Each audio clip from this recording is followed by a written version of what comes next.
حضرت عمر رضی اللہ تعالیٰ عنہ عید کے دن اپنے گھر چلے جاتے اور گھر میں اندر جا کر اندر سے کنڈا دروازے کو بند کر لیتے، کلوز کر لیتے۔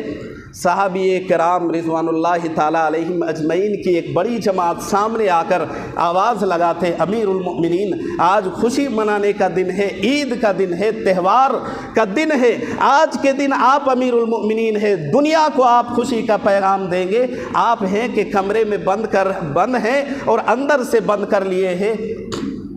صحابہ کے اصرار پر دروازہ کھولتے ہیں، دیکھتے کیا ہے کہ آنکھیں ڈبڈبا گئی ہے، آنکھیں اشکبار ہے، رو رہے ہیں۔ صحابی دیکھ کر حیران ہے کہ امیر المؤمنین آج خوشی منانے کا دن ہے، آپ روتے ہیں، وجہ آپ ہمیں بتا دیں۔ وجہ سنیے، وجہ بتانے کے لیے تفصیل میں نے بتائی ہے۔ آج 2 رکعت نماز کیا پڑھ لیے، تھوڑی سی عبادت کیا کر لیے، یہ